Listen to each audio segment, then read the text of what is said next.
Not yet. Hello, everyone. Sorry. Good try though.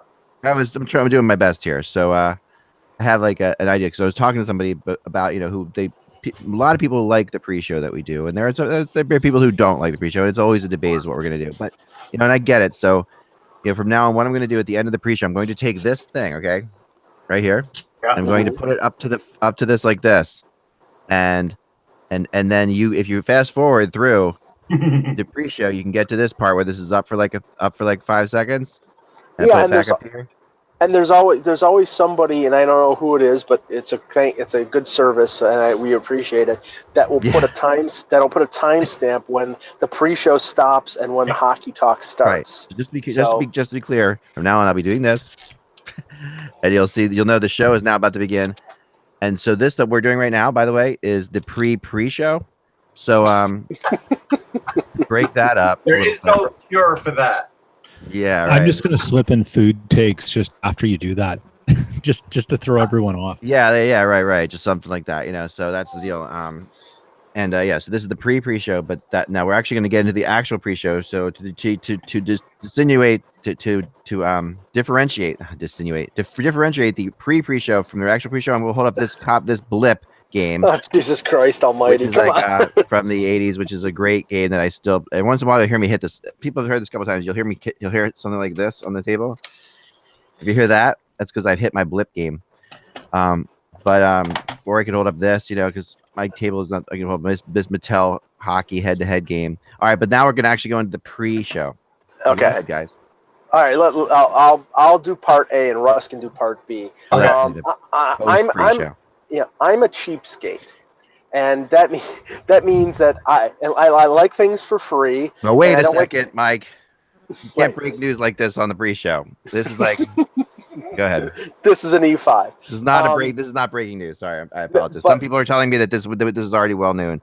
So yes, go ahead, continue. Well, and there are certain things that I expect for free, and bad television programming is one of them. And when I heard the matchup, first round draft picks is another. But go ahead, continue. Yes. When I heard the matchup of Tiger Woods and Phil Mickelson what was it? It's Thanksgiving night and Friday, I think. Yeah. I was like, okay, I'll give this a look. I'll watch it a little bit. That's fine. But then I found out it's not going to be on ABC, NBC, CBS, or Fox. It's not going to be on YouTube or Twitter. It's a pay-per-view. You just lost me, folks. I'm sorry. These guys make millions. First of all, they're playing for like $10 million, and they're already multi-millionaires. That's one thing. They're talented, and people will want to watch, and they deserve to get paid. That's fine. And but you know what, Mike? And someone pointed out to me this was apparently the Skins game like 20 years ago on television. So clearly they don't want to cover this on TV because these guys don't win anymore. Yeah. Well, yeah, but just it's really it's one thing to watch a boxing match that like everybody wants to watch, like Triple G and Canelo or Conor McGregor and whatever the other jerk that is undefeated. But I'm sorry, I don't want to watch Tiger. I'll watch it if it's free. I will not pay for it, and I suggest that most people don't as well. People are expecting it to be $50 too. It could be $100. We don't know how much it's going to be, and it's not like the golf is the fastest moving. I would pay that money though if they counted them in the clubhouse after and they mic'd it up. Then I would do it, because then I would be very interested over a few beers to hear what they say about it. But beyond that, nothing. Does that mean coverage at the Waffle House too?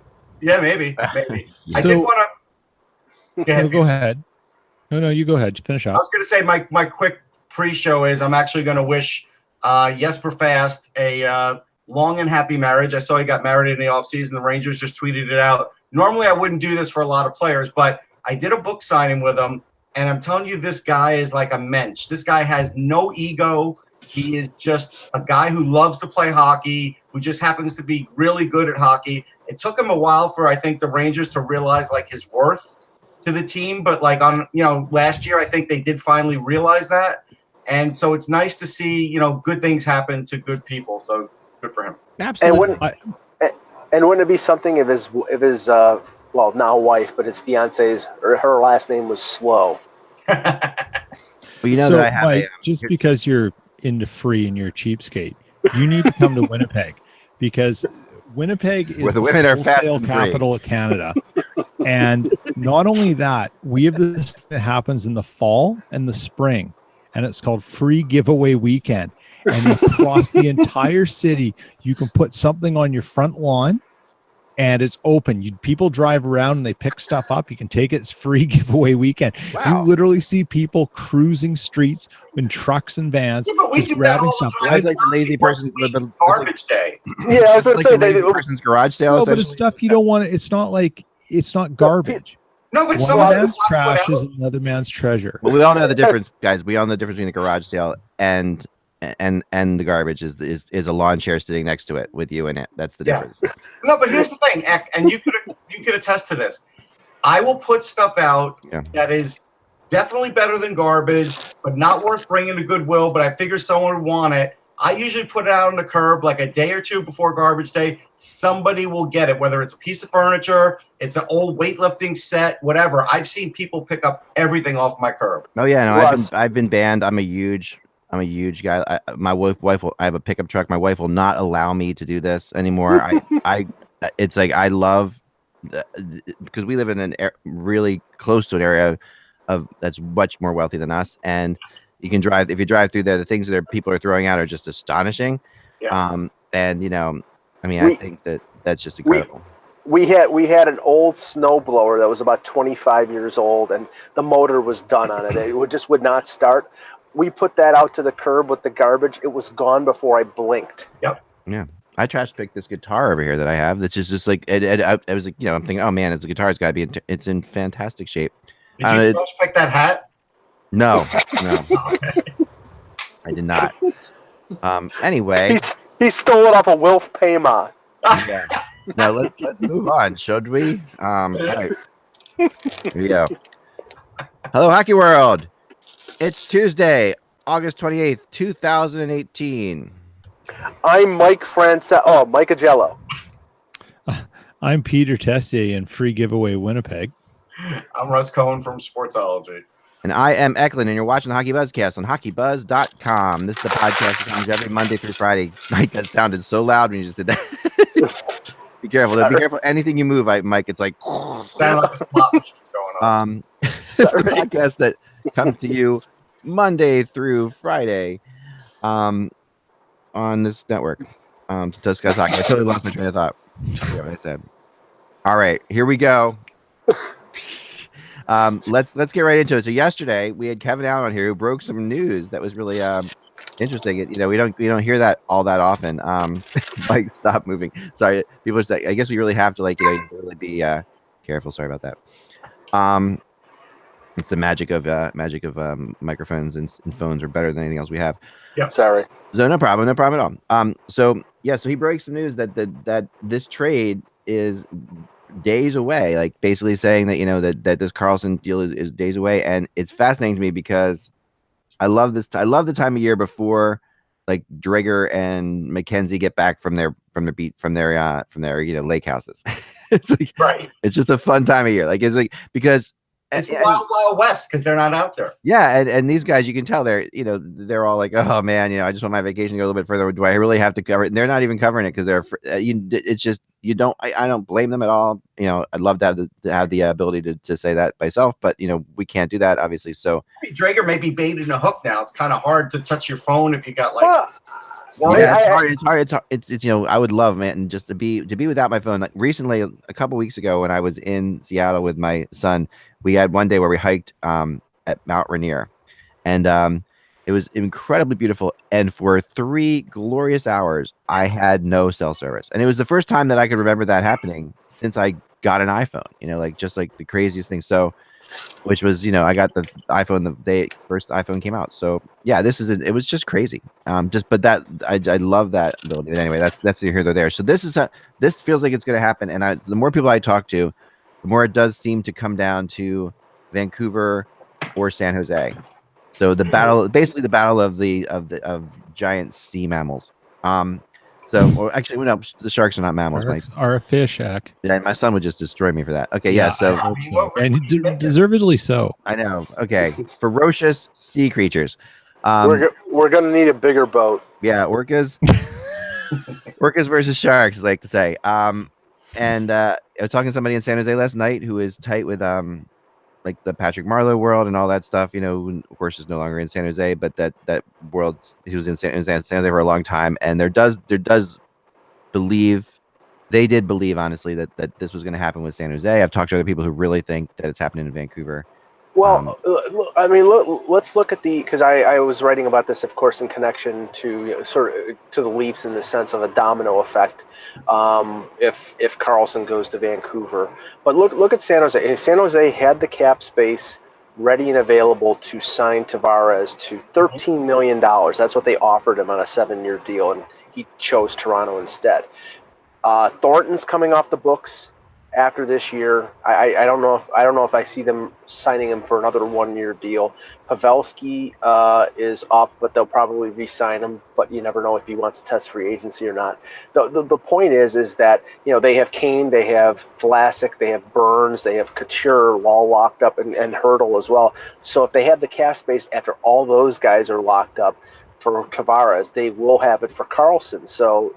And that's a situation where they could win this year. So in terms of the short term, Karlsson might like the San Jose destination, but Vancouver, it's the decision that Tavares made. Now Vancouver isn't as far along as Toronto is, but there is really good young talent with the Canucks. And if Karlsson is the new leader of that team, sort of replacing the Sedins, I can see both options as good for him. I'll tell you, the reason I've always been thinking the Sharks, and boy, I don't know, the first time we started talking about this, I felt like it only because they have the cap space, it's a good place to live, and they have the assets, and Doug Wilson's never afraid to trade draft picks because they draft so well that that's not really an issue. And so it just seems like the perfect sauce, for lack of a better term. Right. Yeah. And the other thing about going to San Jose is that may be the one place outside of New York where the real estate's more affordable than Vancouver. I mean, literally. Yeah. It's interesting. God, you're talking about I lived in the San Jose area for a while. That's just crazy. I'll tell you the funniest thing ever with that is I want to say maybe 10 years ago I was out there. At the time it was 2K Sports. They invited me out there when they were making their game, and so we went out to eat, and they had some players there. Matt Carl was one of the players, and he was like worried that he wouldn't be able to afford to live there as a young player. Yeah, it is that bad. I mean, I know people out there who've made so much money, and they live in houses, and they come to our house and they're like, man, I live in a nice house, but this house you'd never be able to afford this kind of house out there. The kind that they live in shacks, that are 5 times the price of my house. It's just crazy. Yeah, it is. And when you think about it, and you think if you're a player. I always wondered about Manhattan, frankly. And say you're making, and I know this is going to sound preposterous, but hear me out. Yeah. You're making, maybe you're making $825,000 a year. So, but you first of all, you got to find a place to live, and you're probably spending upwards of $5,000 to $7,000 a month on rent or something. Like you're spending literally almost $100,000 a year just on your living, in a place like that. So now, again, not a hardship, but if you're a marginal player and your lifespan in the NHL may only be 3 to 4 years, and that's the bulk of your earning, maybe being in a city like San Jose or New York or Vancouver isn't ideal. Oh no, it's definitely not ideal. Well. Yeah, I mean, from an AHL perspective, I know when guys are in Bakersfield, even though that's not like, a massive city or anything, it's still pretty expensive for their salaries, and they're double and tripling up, roommates. Yeah, well, I mean, here you're right. AHL players who are making, were making out well under $100,000 a year. Some of them just, Well, that's why, one of the considerations with the Leafs when they moved move their AHL team back to Toronto is just the point that Russ was making. You know, most of these players on their entry level deals are making $70,000 US as an AHL player, and I know for a fact that some of these guys are, you know, 2 or 3 to an apartment because you know, using the conversion, it's probably around $100,000 Canadian. You know, you're not getting a studio for $2,000 a month in Toronto the way things are going. Right. And they got these guys don't know how long they're going to make this money. You know, like it's like, you know, Right. Yeah. if you're the guy in the AHL and you can make $100,000 for 3 years, that's a nice little nest egg to start your other life with. You know, It is. And I used to work with a person in the insurance industry. He's still a great friend of mine. And I didn't work in sort of the investment side of that industry. I worked in a different capacity of it. And I used to work with him on the total package for these guys because he would help them with their investments and stuff. And what a lot of these guys did was they took their signing bonus money and they invested in real estate. So we had to protect the real estate. So then you had players who maybe then they played in Canada, they played in the US, not a big deal in terms of you maybe own a rental house in Winnipeg or you owned it in Regina or a place where you grew up, right? Because that's what's home. Maybe you got some family to look at it. But then you go and play in Europe or the KHL and all the tax ramifications. I mean, these guys are trying to take what little they get at the beginning and make it last and do something for them if they're smart. Because we all know the horror stories when you don't. It's ugly. And, you know, it's just something I think it's something we overlook at when you look at the transient nature of a fourth line grinder in the NHL and where you could end up and where you play and the difference in salary spread. Well, here's the best interview I ever did for a magazine was with former first round pick Jamie Storr, goalie. If you remember him, played for the Kings. I remember I said to him one time, well, why do you keep making a comeback? Why do you keep coming back? And he goes, you know, when I feel like I want to add a wing onto my house, that's when I come back.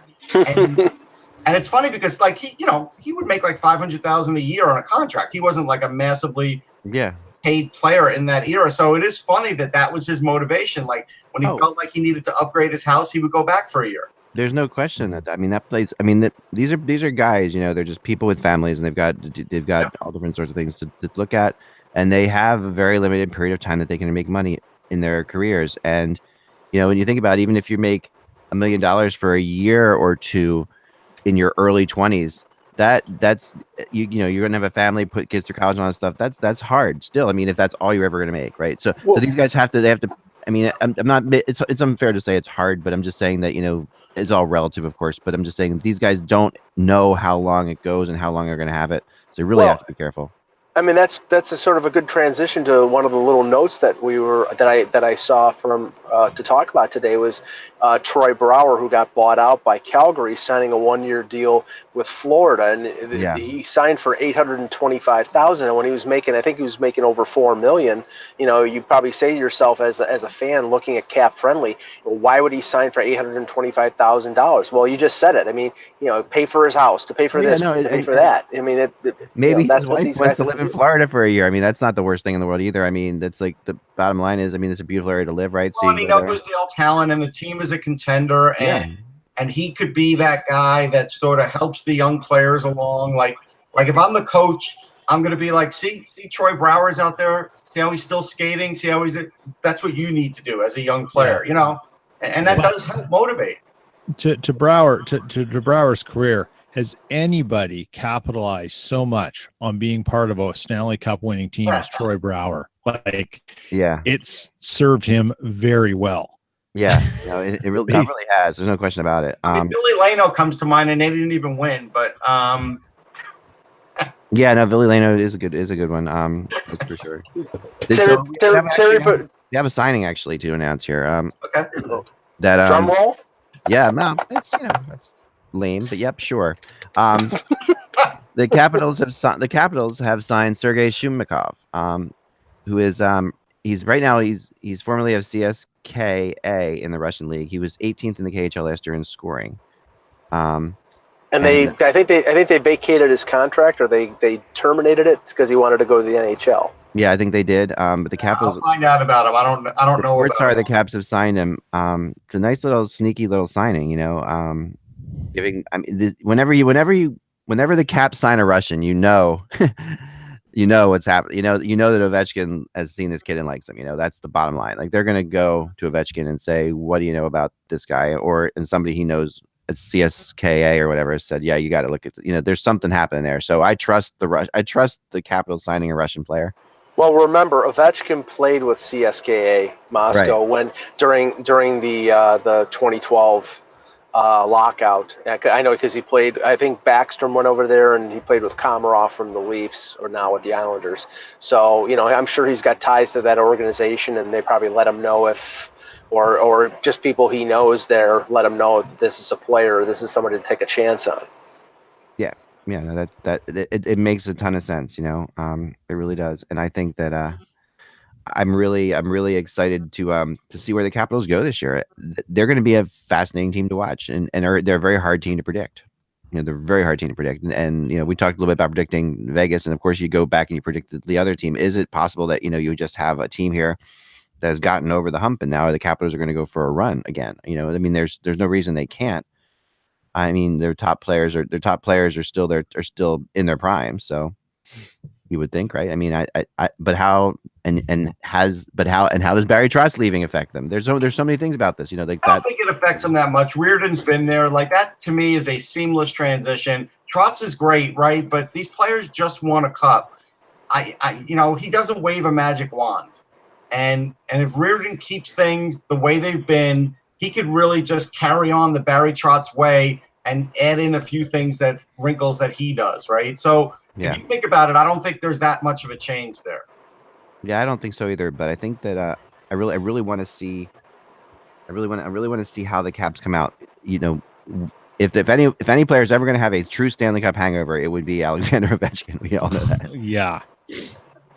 Are we going to see that? Are we going to see that real Stanley Cup hangover? Not with Ovechkin. Go to his Instagram account. This guy is training like a beast. He made it rank for a month straight, but then he did stop and start training again. I don't have a worry about him moving. What? I think the ultimate fun thing Ovechkin could do is when training camp opens for Washington, he strolls up with the Stanley Cup under one arm and a big Bloody Mary in the other, just to show that he's still nursing a hand. Yeah. Hockey Twitter would go mad. It would make him even more lovable than he already is. True. Yeah. Now, what do you know of Ed Wills in the Vancouver Sun? Ed Willis, a little bit. It's been around a long time. Here's his article today. It starts off with this is the first paragraph. It's obvious by now that the Vancouver Canucks have a better chance of trading for Elvis Presley than Erik Karlsson, but the story here isn't whether Jim Benning was serious about pursuing the Ottawa defenseman. It's what it says about the Canucks in the post-Linden era. These are interesting fighting words for Canucks fans right off the bat here. I think that throws a lot at the once. It's interesting that I know from what I know, basically positioning that Linden's better than Benning, and now fans should be watching out for this. And if that's the case, I disagree. This is Peter now. Karlsson, Tavares, and PK Subban, in which Benning has made noises about pursuing a marquee name. This is. And I got this secondhand, and I want Peter to confirm what I'm saying is as being correct. The perception around Vancouver is that Linden and the Canucks went their separate ways because Linden was more for a patient rebuild, building around youngsters, and Aquilini and Benning are more towards let's hasten the process and let's sign Roussel, let's sign Jay Beagle, let's go after Karlsson, let's get somebody to replace the Sedins, and let's try to win now. And that difference in philosophy is what led to the split. So I don't think the signing of Roussel and Beagle is a win now thing. I think they're placeholders. The problem is you shouldn't be signing placeholders for 3 years. That's the issue. If you gave each of them a 1-year deal and paid them a little more 1 year, if it was possible, that makes sense while you're still waiting for some of these guys to come in. Okay, that's a logical move, and you can swap the names of Beagle and Roussel around for anyone, right? There's guys that. Again, right?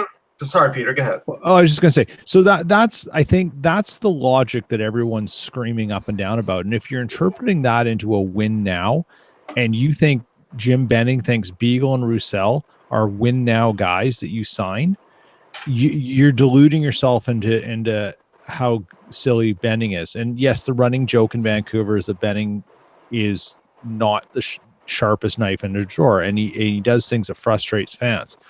That being said, Mike is right. The basic difference is when leaks came out, Linden opted for rebuild, Benning sided with ownership, and then the follow rumors came out was that Benning was trying to oust Linden, and that was debunked. Someone from the Canucks, I believe, came out and said that, and even Benning addressed it too. The point was there's a division. They have to debunk that. And here's the interesting thing. If you go back to the Mike Gillis time with the Canucks when he signed, and then to your point of saying they've taken looks at Subban. Who is the other one? The other Tavares. Yeah. It plays exactly into probably the direction ownership wants. We need a guy who sells tickets. What did the first thing Mike Gillis did? He offered Sundin a 2-year, $20 million contract. Right. It plays into ownership. Now, whatever they think they might do with Karlsson makes a heck of a lot more sense than whatever they were going to do with Sundin, but it doesn't mean they're not trying. And that goes a little ways with fans too. They want to see an effort. Whether it's the right effort is another thing, but they want to see the effort. And Vancouver's fickle. They are fickle fans. And Sundin only took a 1-year deal because he didn't want to play more than 2 years. But it was on the table. I had heard that when, and now the thing. Hold on, Mike. So what I remember, I mentioned the other day, hey, they made a good trade for Sven Baertschi with something like a 3rd-round pick. Yeah. I just looked up the Sutter trade, right? And what's interesting is Sutter is getting the same or better points than Nick Bonino is on whatever team Nick Bonino's on, and Sutter's still there, and Sutter is still good defensively and on faceoffs. Like, I think these minor trades have been very good, and I don't care about a GM that's not making these massive trades because he is making trades and players are sticking, and that eventually will do something for them. Injuries have derailed Sutter in Vancouver, but the one thing I can say, he even had a better year than Bonino last year. And no, I'm not disputing that, but I'm saying because I think they envisioned him as being more of a number 2 than a number 3, and he hasn't panned out that way. But the one thing I can say is with the signing of Roussel, there was a gap in the rat quotient after they traded Alex Burrows, and Antoine Roussel fills that gap nicely. And they need that because you do need that up there for the battles they have with Calgary, for the battles they have with Chicago, and all that, and a lot of that this is something that Vancouver's always needed, something like that. That's been part of their issue. And I honestly like the Beagle and Roussel signings. I feel like, to me, I know that yes, you don't want to sign him for 3 years, but obviously other teams were willing to give him 3 years, so they had to if they were going to make this happen. They gave him ideally 2 years would have been great, but I think that's not going to happen with them. And what they did is they got 2 players that were an expansion team like Seattle coming in or something like that. Beagle, Roussel, these are the kind of players that would have been on that team, and they would have. I definitely think that they picked up players that are big assets and players who have who have won a little bit. I mean, Beagle's a much better player than people realize. He's a really solid pickup. Now, Go ahead, Peter. Sorry. I was just going to say, I think one thing we can't discount, and you can agree with this or not, and I expect tons of people in the chat room who watch the show will disagree with it, and that's fine. But you disagree with the thought process, not what I'm about to say, by the way. What I'm about to say is you can't discount the value GMs still put on personality and experience in a team setting. Yep. You may want the pendulum to swing super far away from that, but it hasn't yet. Not for all GMs, and it's very, very important. And you can see what nastiness does to a team if it's left unchecked. Hello, Ottawa. Right. Exactly. And remember this. In 1986, the Leafs made a trade, and that's when the Vancouver Canucks actually acquired Jim Benning as a player. Yeah, for Dan Hodgson. I remember. No, Rick Lance. Oh, Dan Hodgson was in the trade too, but the Maple Leafs got Rick Lance. Yeah, Rick Lance. The year I graduated high school. Now, okay, it goes back that far. Yeah. Yeah, here, and Jim Benning was a top 10 pick for the Leafs. I got as a something else defenseman. too, but go ahead, continue. Mike. Well, no, I was going to say I think we buried the lead a little bit because there's a lot of stuff coming out in the last 24 hours about Tyler Seguin, and Seguin just has said that there was just a report saying that he's like sort of disappointed, very disappointed that he doesn't have a long-term extension already with the Stars, and I'm starting to wonder whether this is the next Tavares. And I know that you've mentioned it before, in terms of, because I mean they have the money.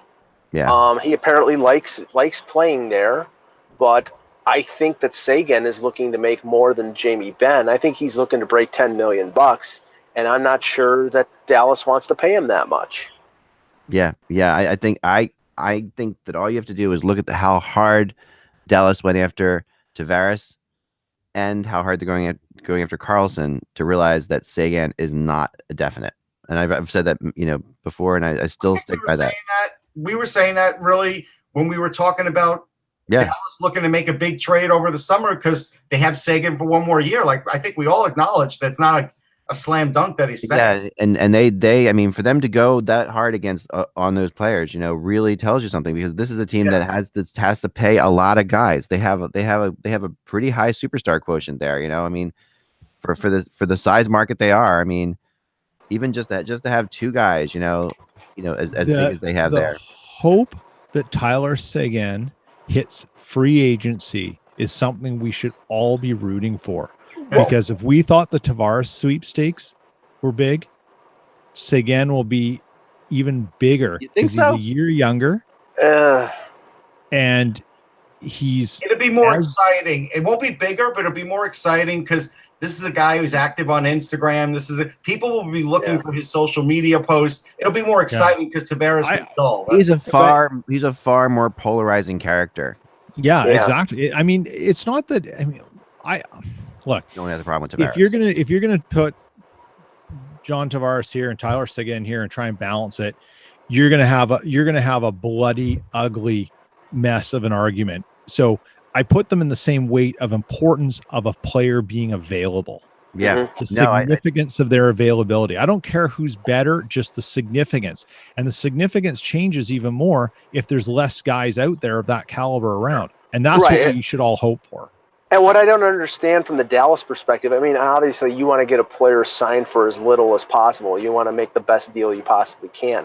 But you have Jason Spezza dropping off, becoming an unrestricted free agent. He's probably a year away from retirement. They could have bought out that contract. They didn't. They're going to let him play it out. I mean, he's making $7.5 million, and I think he might end up in Ottawa, Mike, this year, and I don't know. Well, I mean that, but the point I'm making is that $7.5 million opens up for the new contract for Seguin. If you can get Seguin locked up, it's like if it's a question of $500,000 or $1 million a year, screw it, just get him locked up. I think it's more than that. I think the gap is more than that because the gap is over years, not just each. And year. he's going to be in the 10 area.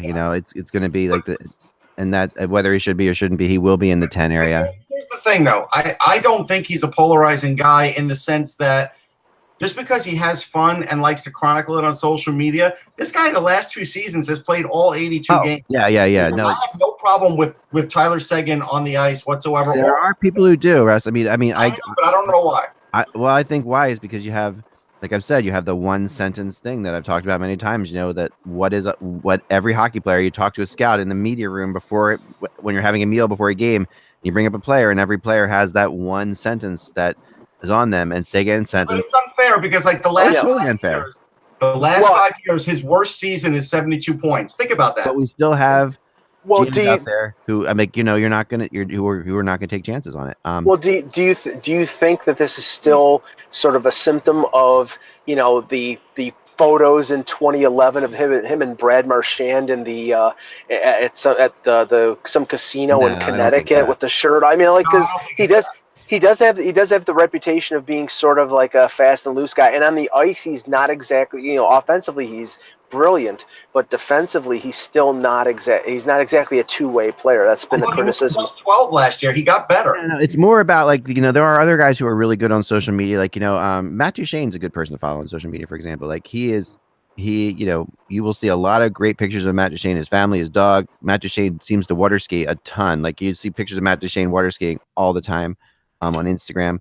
But he's not, but there's never anything like crazy controversial about anything he's doing. It's just solid family stuff where, and Seguin just does. And I don't think that stuff should matter at all. If you're not hurting anybody else, if you're going out and you're doing your life, and as long as you're performing on the ice, I'm 100% with you. But I just know the NHL still has dinosaurs in a lot of key positions. There are less every year, but they're still there, and there's way less than there were, but they're still there for sure. So I am not convinced that he's going to be. I think you're right. It'll be a more interesting and fun one to follow, Peter, than Tavares for a lot of reasons. But I just think that there will be some stuff there for sure that you will see. But Dallas's situation is so much less complicated than Toronto or Winnipeg, where there are multiple players that need to be signed and decisions are going to have to be made, and those are going to be tough decisions for Cheveldayoff and for Dubas. I mean, it seems pretty straightforward here. I mean, I'm not understating it, but I really think that if Dallas wants him, they can get him. But I don't understand what's so tough. Here's something else I want to answer in the chat room. Somebody wrote that, hey, Tyler Seguin's a me player. If he's a me player, how does he have years with 47 assists, 40, 46? Now, last year he only had 38, but guess what? He had 40 goals. So 40 goal scorers are like the forbidden fruit right now. There's just not enough. He's a me player, exactly. Please. I do agree with that. And I've even heard that there are people in Boston that would want him back as well. And that would be a team that if he does go to free agency, Boston would be involved, which is. And I don't think Jeremy Jacobs would take him back. I don't think. If you could find a way to jettison David Krejci's $7 million contract, then maybe he would take him back. I think Jeremy Jacobs drew the line in the sand with him, and I think it would be kind of weird if he went back. I don't think he would want to go back either. By the way. I don't know. I don't know. I don't think so. I don't think he would. I would be surprised too, but I know that from talking to some people up there that you got to remember that there were two different. The Chiarelli world is gone from Boston, so there's the conflicts that were there with Chiarelli, which was a whole nother world than this world that's in there now. Maybe Vancouver will be in the mix. Yeah. Like you're not going to see, you would definitely not see Seguin sign with Edmonton. Put it that way. Like that's all I can say. Like he's not going to sign with Chiarelli in Edmonton. Seguin. Could you imagine a 1-2 of Seguin Horvat down the middle? Yikes. Yeah. No, I mean, but the thing about Vancouver, it's interesting that. Following all these reports, and then we get off the Canucks talking a lot about in the last couple of days, but they are a fascinating team right now.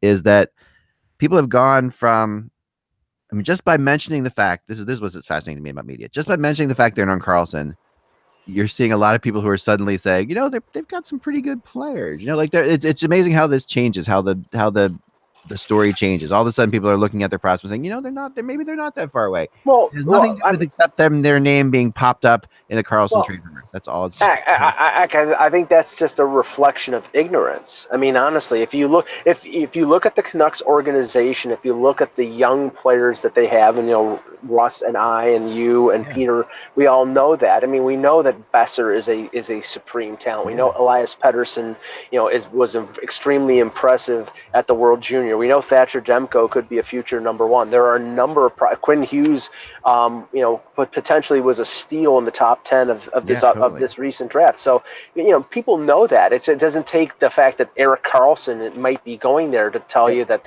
there's a promising future with the Canucks. Yeah, no, you're right. I just don't know when it's all going to gel, right? Like, so this year probably will not be that year, but if guys get a year of experience and then Karlsson were to be there, it'd be fine, but again, it would also count on Demko gelling. Like, is Demko going to be the starter, play a whole season this year? If so, then maybe he'll be ready by next year, but that's probably not the plan. So that's another thing. So, like, even if Karlsson goes there, he's probably got to wait 2 years to really see, what that team will be. Yeah, I believe it's still Nilsson.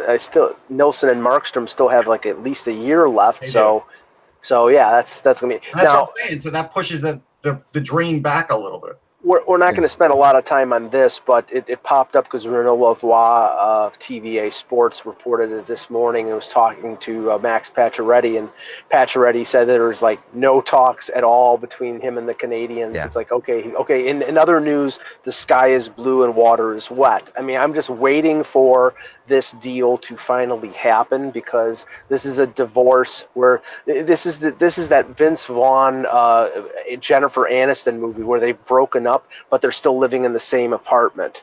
You know, when is this going to finally be a breakup? Because the story is getting tired. Yeah, no, you're when they can get a deal. I mean, they don't have great control over what offers they're going to get. No, they're really not. Really not. There is a report now out there we talked about yesterday, but that that Brodeur is going to be indeed, Murray Brodeur is going to be indeed taking a job with the New Jersey Devils. And I Now the question is, what kind of job is this? Like, like greeting people at the door, no. or is this like a serious job? No, I think it's a serious job. From what I've heard, it's a pretty serious. I mean, it's basically not that much different than what he was doing. With St. Louis, I was told, it might be called different. I mean, how teams nowadays they define everything. They'll make up a position essentially, Yeah. and he'll be learning via somebody else. There's no question. But what it did do, Brodeur's leaving, was opened up a ASGM spot in St. Louis, and they accelerated Bill Armstrong, who probably should have been there anyhow. I mean, he's been on my XM show for the last 2 or 3 years. He's fantastic. So yeah, he's really good. the fact that they were able to elevate him is good. And now I believe they brought in Glenn Wesley also. Yeah, I mean, and that you're talking about. I mean, I like all the moves, and I think it only feels right that Brodeur be in New Jersey. He's a hockey ops guy now, Glenn Wesley. Okay, yeah, I mean, with Brodeur in New Jersey, that feels right. But again, and this is what I question, because we were when this was brought up yesterday. Remember, Marc Messier had designs on being general manager or coach of the Rangers. Well, I don't remember what it was, Russ, but he left. There was talk of both, but he was in the front office, so the feeling was general manager, like when Glenn Sater left. He never came out and said that, but that was the feeling. But then he left because he knew that he was basically there as a showpiece, and Chris Chelios, it was a similar situation where he was, and he left Detroit. So I mean, that's a question. If this is a position Chris Pronger, I think, is part of Florida management. He looks like he's somebody who's he's active, and I think they respect his opinion, and I think eventually he could be a general manager in the league at some point. Absolutely. And I think that's what Brodeur wants. The question is New Jersey going to put him on the path where he's a legitimate piece of the puzzle in terms of management, or whether he's just a name because he's the greatest goaltender in the franchise's history. And I wonder about players and as GMs too. Like I always wonder about that. I mean, I don't want it to mean Brodeur. I've seen him out working and for the last 2 years, so he's definitely learning. I can't tell you to what degree because I'm not really talk shop with Marty, but he has been out there doing his job. So I can't tell you that New Jersey's just bringing him in just because he's their greatest goalie. Oh no, Brodeur. I mean, from interviewing him for many times as you have too, Russ, it's like he is absolutely incredibly intelligent as far as hockey goes. Like you can ask Brodeur what's wrong with what you could ask Brodeur back in the day what's wrong with the Devils' power play, and he would tell you in great detail. Like and he's the goalie, on the other end of the ice, but he is a guy who knows the game inside out. At press conferences and in the Stanley Cup Finals, he was always one of the guys they bring out there because he was basically another coach at that point talking. He knows the game. The question is, does that translate better to coach or GM? Like there's such different kinds of roles, and I think players translate better to coaches to me than they do. I'm going to go the opposite. I'm going to go GM. I mean, just as an example, I go back to one of the old Ranger books I wrote, and I think it was Edgar LaPrade who told me that Bill Cook was a coach of his. If it's not Edgar, it was some other player. And Bill Cook was like a superstar player, right? And he was a horrible coach. And I think we hear that more often than not. I think it's better if he's a GM, because I do think then whatever tendencies he might have to talk to the goalie about this or talk to the coach about that, he'll he'll have to think twice about it. Where if he's the coach and fully in charge, I mean, look, we go back to Wayne Gretzky. He wasn't exactly a successful coach. Yeah, no, he wasn't. And some coaches, and but I wonder about what I'm really more thinking about is some of the GM skills, especially in the era of a salary cap and building a team. That the GM doesn't do anything with the cap, right? I mean, no, he has to, of course. I mean, he doesn't actually. I mean, they have their capologists and stuff like right, that. And that's what makes take that very much into account when he's making his decisions. Yeah, those guys get called in before anything is even, Mm-hmm. once it's in a talking stage, the cap guy gets called in, so that makes the job a lot easier for any GM. I mean, those cap guys are the real superstars of the front office when you think about it. Yeah. No, they are. There's no question about that. And the ones who can do it the best, but the GMs who are most successful are the ones who also understand the cap as well, which is, which is why a lot of agents end up as GMs, and stuff like that. So you get that situation too. Really interesting thing that happened. And then I have one quick question for you guys before we get out of here. We will be getting out of here directly at 2 today. I apologize for that, but we'll be definitely ending on time for once. Yeah. So here, Ted Leone says, always been one of my favorite owners. Always, he's definitely one of the class guys in the league. Bought 500 Stanley Cup rings for the employees of the Washington Capitals. He's the best. Wow. That's awesome. Isn't that awesome or what? I mean, that is, you know what? We hear about all sorts of things that happens where someone special gets a ring. Yeah. Maybe in different sports too, their name gets recognized as being part of it. Maybe they were part of the team and left partway through or something happened. But that just shows you right there how utterly amazing that guy thinks about his organization. Yeah, but that's the biggest thumbs up ever. I mean, imagine you're an employee today and you're being handed this gold diamond. Well, no. I was going to say all I can say is that the Virginia, DC, Maryland area has probably run out of cubic zirconia. Yeah, but here's the funny thing. Again, I'll go back to the Stanley Cup, and I've covered quite a bit of cap stuff over the last few years. But I'll go back to the Stanley Cup when I'm eating the media meal, and one of the caterers there is saying, how do you like it? And I said, what do you mean? He goes, well, I want to know what you think of the food. And he goes, I want you to come back to me and tell me. And I said, well, I already ate the fish and it's awesome. I'm up for second. So I'm just telling you guys, the food is great. He goes, okay, because we pride ourselves in being a 5-star place. And I could tell just by everybody who works in that place, whatever they are, whatever they do for the team, they do it because they do love that guy and they have so much pride that they want to do a good job. It's absolutely the way you should run an organization. Yeah, there's no ways about it. There's no two ways about it. It's impressive, and it's one of those things that, I hope it sets a precedent. I hope other owners realize that this is something you should do, because because the amazing thing about it is people don't realize how much winning and losing does affect everybody who works at a team, like from the top to the bottom. And I've been through it enough. Been into the offices of the Flyers when I was doing my show with Comcast over there. And you just get this crazy, you really do realize that suddenly, if the team's on a winning streak, everybody in the office is happy. The team's on a losing streak, everybody's not. It plays from every single aspect. And for the team to win a Stanley Cup, this just shows that, Leon says, thank you for all the wild roller coaster rides and everything you've been through and all the stuff has gone down. It's an amazing accomplishment. So one more thing before we go here. Connor McDavid came out, and so Scotty Upshaw, who's done a PTO now for a bunch of years, and has done PTOs and signed with teams over the last several years. And I'm a big Scotty Upshaw fan. He's a buddy. He's a great guy. I'll first start by saying that. But Connor McDavid said on Scotty Upshaw coming to the Oilers camp on a tryout, which is what he's doing. That Connor says, I'm really, really excited. He's done PTOs the last 3 or 4 years now, and he's gotten a contract every year. I expect nothing less. So this is that's a pretty good endorsement when you get an endorsement from Connor. That's not bad. No, good. I mean, that's a positive. I mean, look, the thing about Upshaw is he's not going to come in and score 45 points, right? They all know that. No. But if he can come in and score 20, 25 points and skate the way he does, then he does open things up for other players. So they're going to, have a use for him. Yeah. I mean, it was one of the first interviews I did on my show, and I had him in the back of my car, and I knew him from Nashville before he came to Philly. Maybe you need to clarify you had him in the back of the car. Can you clarify? Okay, yes, I'll clarify that. the show I did, I drove around people, and in the back of my car, they would be, and we would interview them. Correct. So anyway, Yeah, that's called Uber now. so yes, basically, I was an Uber driver before. I was trend setting even back then.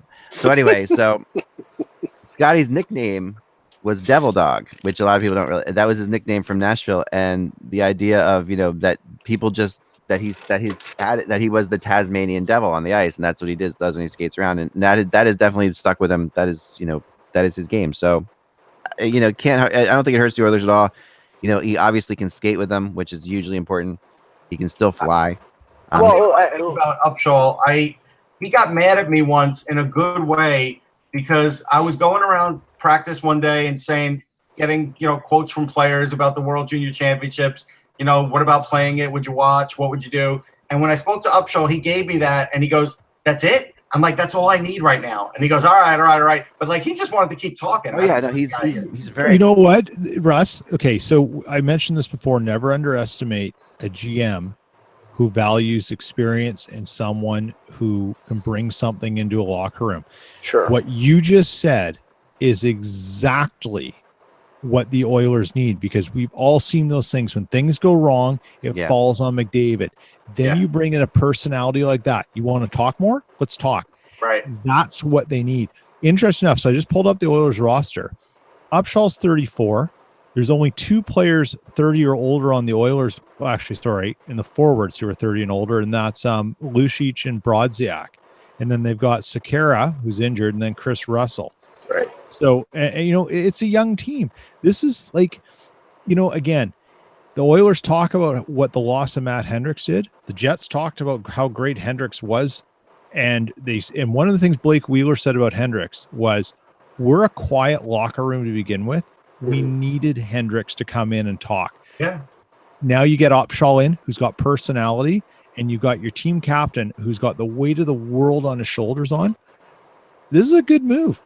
And even if Upshaw plays 20 games, it's still a good move, potentially, if he delivers some other things that have benefit. It's a good move for all the reasons that both of you said, but in the end, what's going to make the big difference for the Oilers is getting better performances out of a guy like Ryan Strome, improving the defense, which means signing Darnell Nurse, and I don't know if Yerbeck is the answer to replace Sekera. I don't think so, but I think they still need to improve the blue line, and hopefully Puljujärvi can contribute this year if he's ready. And I think those things take precedence over, basically a guy who's going to be a fourth liner. But I mean that those situations where you need somebody to be a rah guy in the locker room, it is important. So maybe he'll make a difference.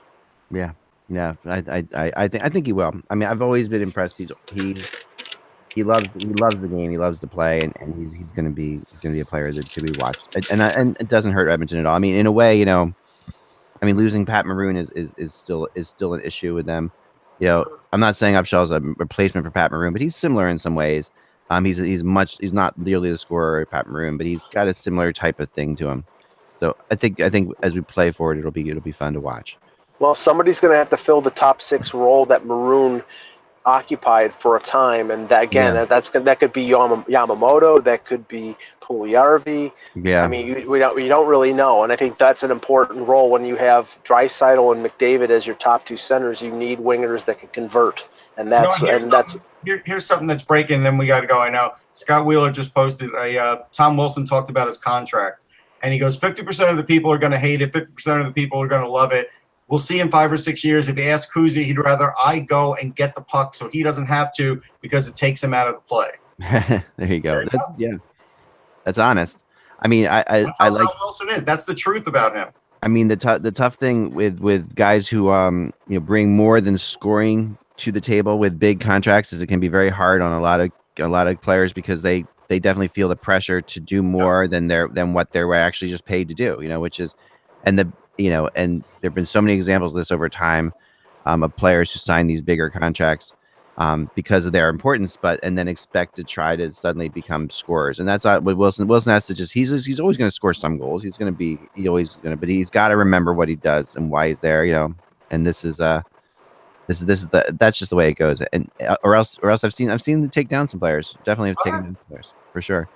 That's all the time we have for today, guys. Remember, without the buzz, it is just hockey. We really appreciate those. You go to patreon.com/hockey to support the show. We could really use some support. So please help us. And if you really enjoy the show, thank you. Just go there. Even if you can give like $1 a month or whatever, it would be fantastic. If all of you did that, we would be able to do this show without any problems and everyone worries at all. So just try your best if you can. If you can't, that's fine. Just please subscribe. And there's one more thing. If you can't do that, or if you can't do it, one more thing I'd really like to ask you guys to do out there. It's go to iTunes and write a review. Write a review about the Hockey Buzzcast on iTunes.